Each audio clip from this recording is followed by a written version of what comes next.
Champions league is made for real Madrid.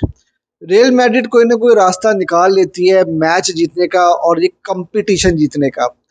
जब जब real Madrid ने एथलेटिको डी मैड्रिड को हराया है इस कंपटीशन में, वो टाइटल जीते हैं।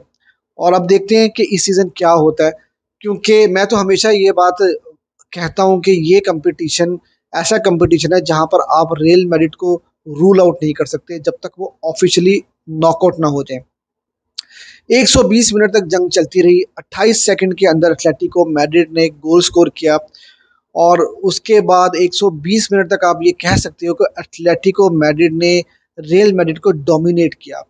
लेकिन एक बहुत बड़ी कंट्रोवर्सी हुई और अभी बहुत सारे सवाल इंटरनेट के ऊपर चल रहे हैं कि क्या डबल टच था कि नहीं था। किसी एंगल से लग रहा था कि डबल टच हुआ है, किसी एंगल से लग रहा था कि डबल टच नहीं हुआ।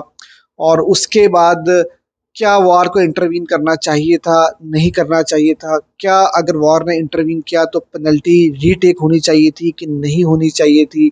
क्योंकि पेनल्टी जब ली गई तो उस टाइम पर गोल दे दिया था, उसके बाद रियल मैड्रिड ने पेनल्टी ली और दूसरी पेनल्टी के बाद जाकर जो है वो गोल को डिसअलाउ किया। तो बहुत सारे सवाल हैं वो यहाँ पर जो कि हमारे जहनों में चल रहे हैं।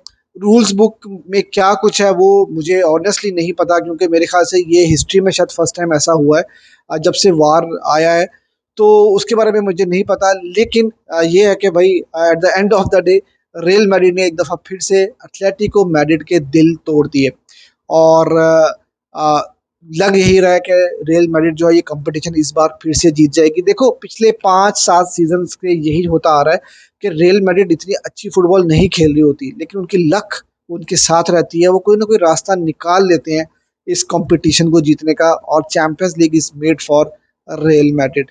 और आज जो है वो ये बात साबित होगी। देखो अभी कंट्रोवर्सी चल रही है, कुछ लोग मानेंगे या नहीं मानेंगे, लेकिन ऑफिशियली रियल मैड्रिड अगले राउंड के लिए क्वालिफाई कर गई है।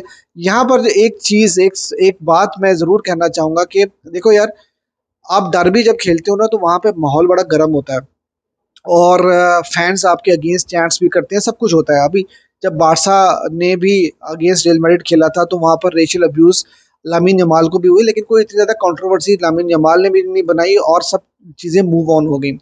लेकिन यहाँ पर जिस तरह से रियल मैड्रिड ने सेलिब्रेट किया और स्पेशली विनी जूनियर, क्योंकि अपनी दफ़ा वो फिर रोना धोना शुरू कर देते हैं कि I just want to play football. तो उनके जेस्चर्स जिस तरह वो जब उनको सब किया गया तो मैंने वो वीडियो देखी बाकायदा कि उन्होंने स्पेशली जाकर फैंस को कहा कि भाई हमारे पास 15 यूसीएल है, तुम्हारे पास 0 यूसीएल है। और फिर उसके बाद उन्होंने वो वहाँ पर अपनी शर्ट रखी या मतलब वो बैज रखा कि और इस तरह से वो आ, एक तरह से टीज कर रहे थे। तो मेरे ख्याल से यार ये चीज़ नहीं होनी चाहिए, ये चीज़ नहीं होनी चाहिए थी, क्योंकि फिर अगर आप ऐसा कर रहे हो तो अपनी दफ़ा फिर आपको बर्दाश्त करना है। फिर वो रोना धोना जो हम करते जो सुनते हैं विनी जूनियर से, वो चीज़ नहीं होनी चाहिए।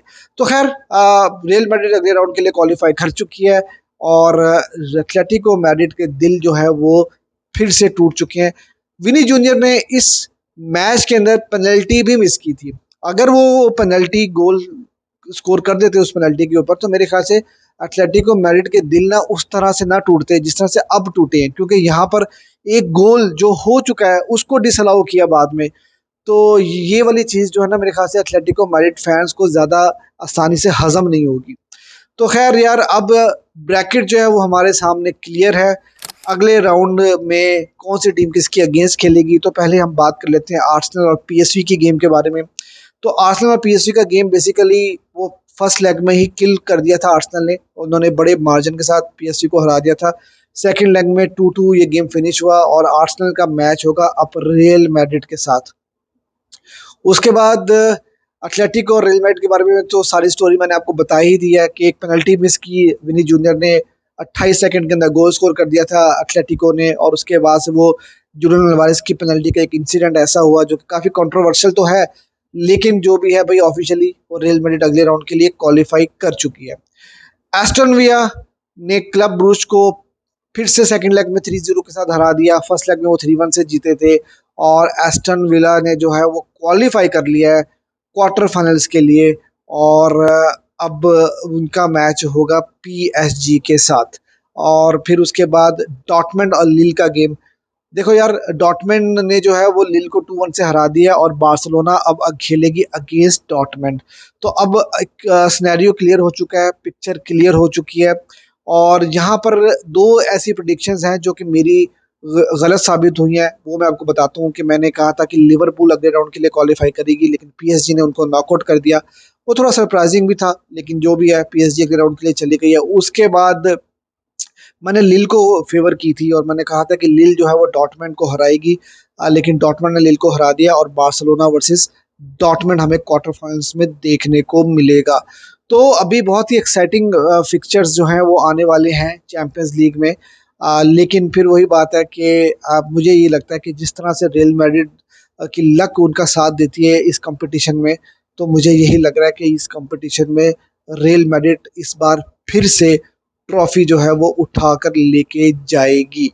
तो खैर, आप लोग भी मुझे कमेंट सेक्शन में ज़रूर बताइए कि आपको क्या लगता है कि वो जो इंसिडेंट हुआ है जुलियन नवारेस वाला, उस पे आपका क्या टेक है? आप क्या समझते हो कि क्या वो वाक़ई में डिसअलाउ गोल होना चाहिए था कि नहीं होना चाहिए था?